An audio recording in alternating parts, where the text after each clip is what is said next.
Carlos Oñay, nos acompaña ya en los estudios aquí en Guayaquil, para tratar este tema porque alguna vez, gracias por aceptar este diálogo, economista, y bienvenido.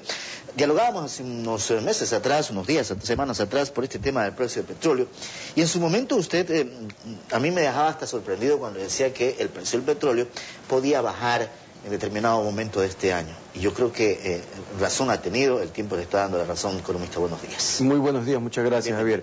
Efectivamente, fue a principios de año. Y les decía que a mediados de año iba a bajar el precio del petróleo por algunas consideraciones. Primero, que si la economía de Estados Unidos continuaba creciendo despacio, pero sostenidamente, tarde o temprano tendrían que subir las tasas de interés porque están a niveles históricamente bajos, de 0%. No se puede bajar más. Eso todavía no se ha dado, pero se va a dar durante este año. Pero por otro lado también decía que por otra consideración también iba a bajar el precio del petróleo. ¿Cuál era esa es de que si la economía mundial no se recuperaba y continuábamos en recesión, como ahora lo estamos constatando en Europa, entonces los precios del petróleo tendrían que bajar. Y una de las razones por las cuales la recesión mundial continúa es por los precios altos del petróleo. Lo que no se quiere aceptar aquí en el Ecuador es que precios a cerca de $90 por barril, hemos llegado a 87, son el nivel más alto del rango en el cual se encuentra fluctuando el precio del petróleo, que es, como yo lo había dicho desde el año 2008, entre 50 y 80. Ha pasado inclusive a llegar cerca de $90 por barril. Esto es demasiado alto. Consecuentemente, ¿qué es lo que está ocurriendo entonces? Ha bajado y bajó hasta aproximadamente $67 por barril. Ahora se ha recuperado un poquito a 71,5 aproximadamente. ¿Y la incidencia? Bueno, el problema es que la situación no ha cambiado. Las tasas de interés en Estados Unidos van a empezar a subir tarde o temprano, lo que significa que los especuladores que están comprando oro, plata, platino, petróleo en papel, que se llaman en general commodities en inglés, que son materias primas y son metales preciosos, al tener que pagar más por los préstamos que ellos están obteniendo, los capitales para invertir, entonces van a cambiar el tipo de inversión, el tipo de instrumento financiero. Ya no van a estar comprando metales preciosos que no les dan un rendimiento de una tasa de interés, un dividendo. Adecuada, coherente, ¿no? Van a ir a otros instrumentos financieros que sí le den, aparte de ganancia de capital, también un dividendo, una tasa de interés. ¿Y esto de qué manera está afectando a la economía ecuatoriana, por ejemplo? Porque el precio del petróleo tiene mucha incidencia en el presupuesto nacional. Claro. Y lo han presupuestado a $65.90 por barril. ¿Y usted cree que va a bajar más el petróleo? Indudablemente. ¿Sí? El día de hoy, el precio del petróleo nacional está por debajo de lo presupuestado. O sea, 71,5 menos aproximadamente 8, 9, esto fluctúa.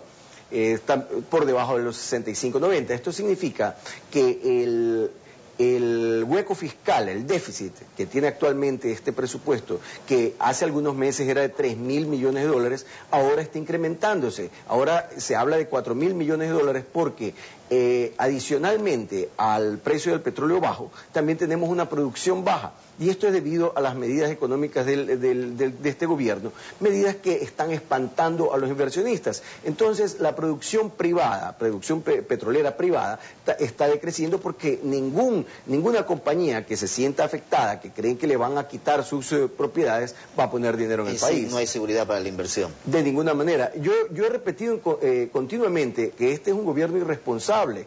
Yo lo he dicho por años, que es totalmente irresponsable. Lo que tiene que hacer este gobierno no es estar esperanzado en altos precios del petróleo, sino cortar los gastos.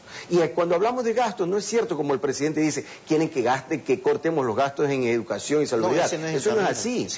El camino es que hay que cortar en donde hay gordura. ¿Y en dónde hay gordura? ¿En la burocracia? Ha duplicado, por ejemplo, la burocracia, el número de ministerios, los viajes continuos del presidente con una comitiva por asuntos personales. Por ejemplo, ha ido a Bélgica y no nos ha dado cuentas. Se ha ido a Cuba, se va a Estados Unidos 5 días para recibir una presea, por Dios. es necesario que corte el gasto en toda una propaganda engañosa que tiene el gobierno. Consecuentemente, y cuando se habla en términos económicos, y en su momento el propio autoridades del gobierno señalaron que el crecimiento iba a ser del 6,8%, esa cifra a usted le causa risa. Yo creo Pero que obviamente nadie en el mundo está creciendo 6,8%. Pero en Ecuador se plantea, o se tienen ese objetivo, esa meta, si ni siquiera conocemos cuál es la cifra de crecimiento en el primer trimestre, economista. Bueno, tenemos a un ministro de Finanzas de 31 años, con todo el respeto, él podrá ser muy impetuoso y tendrá mucha energía, pero no tiene experiencia. A los 31 años, yo que estudié en el extranjero desde los 18 años y trabajé en petróleo desde los 24 años, a los 31 años yo no estaba preparado todavía, ya era MBA, tenía una maestría en administración de empresas, especializado en finanzas, todavía no tenía la experiencia para ser ministro de finanzas. ¿No va a crecer el Ecuador en el 6,8%? Definitivamente que no. Yo creo 1,5 como dice el Fondo Monetario Internacional. Tal vez hasta menos. ¿Menos? Pero si el año pasado crecimos 0,41%. Por eso, 0,36. 0,36%. Así es, casi algo nada. similar. No estamos creciendo. Aquí en el país no hay trabajo. La gente está empobrecida. Al menos aquí en Guayaquil no se ve que la gente salga a comprar o que vaya a fiestas. En Quito se ve un poquito más porque en Quito está la burocracia, entonces tiene un poquito más de dinero. Pero en Guayaquil no. En Guayaquil la gente está empobrecida, la gente necesita dinero, la gente necesita un trabajo digno. Y lo otro, acuerdos comerciales que se han dado entre la Unión Europea y Perú, con Colombia también, estos tratados de libre comercio, palabra que no le gusta al actual gobierno, pero hay que decirlo, que eso es lo que se ha firmado. El que el Ecuador no haya adoptado una medida de esas y que recién en el mes de junio vayan a sentarse a dialogar, a buscar una especie de asociación comercial o como quieran llamarlo, que no sea TLC, es una desventaja para el país. Totalmente. Sí, es lamentable que a nuestro presidente le gusta tener amistad con los indeseables del planeta, con Irán, ya mismo irá a Bielorrusia, le puedo asegurar, porque el señor Chávez ya está juntándose con el dictador bielorruso, con Venezuela, con Cuba, con países que no tienen realmente ninguna trascendencia a nivel internacional. Lo que hay que tener es negociación. Llámelo como usted quiere llamarlo. Yo siempre dije que hay que tener una apertura a todo el mundo, a todos los países del mundo, con todos tener un tratado de libre comercio, que eso no nos hace daño. El comercio nos fortalece y se abre mercados mundiales. Así es. ¿La situación no es nada halagadora entonces? No, mire, lo que hablamos nosotros sobre el precio del petróleo es la parte fundamental. ¿Por qué? O sea, lo fundamental es la parte económica. Sí. Lo técnico es cuando se ven los gráficos. A ver, ¿qué dice ese gráfico? Sí, ahí lo van a enfocar. Sí, lo pueden ver. Sí, ¿qué dices? Lo que vemos aquí es que tenemos, la línea azul es el precio, ¿verdad? Ya. De ahí tenemos una línea verde que es un promedio de 50 días. Ya. Y la línea roja que es un promedio de 100 días. Ya. Es un promedio exponencial. Vemos que aquí, por ejemplo, cuando la línea de 50 días, la curva de 50 días, cruza a la curva de 10 días, pero hacia arriba, el precio del petróleo se mantuvo hacia arriba, subiendo. Ahora sucede lo contrario.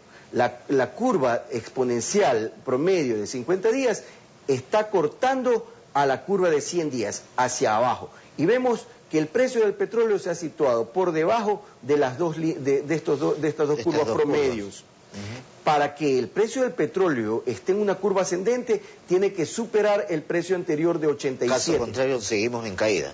Bueno, está viendo que aquí hay dos picos. ¿Ya? Un pico es el de 87 y luego intentó el precio del petróleo superar ese pico y no pudo. Claro. Ahí hay dos picos que es una señal de venta. Y eso es lo que sucedió. El precio del petróleo bajó. Eso por un lado, en el corto plazo. Pero en el largo plazo es aún más, es más impresionante. ¿Más claro, sino que no hablan de esto los analistas. Pero mira aquí, esta es una curva, y yo lo enseñé la vez pasada. Y tenemos aquí un hombro, se forma aquí un hombro y luego una cabeza enorme. Y aquí se está formando otro hombro. Para que ese hombro no se forme, significa que el precio del petróleo tiene que subir por $147 por barril. Caso contrario, que es una cosa sumamente difícil que suceda en un año o algo así. Claro. Esto puede suceder en 10 años. Economista. Caso contrario, el precio del petróleo va a bajar, se va a formar la curva. Estos hombros y cabeza, o cabeza y hombros, es una señal de venta y es gigantesca. Tarde o temprano el precio del petróleo tiene que bajar y bajar tremendamente. Economista, quiero agradecerle por estar con nosotros esta mañana. Muchas gracias. Gracias a Carlos Añay, analista económico.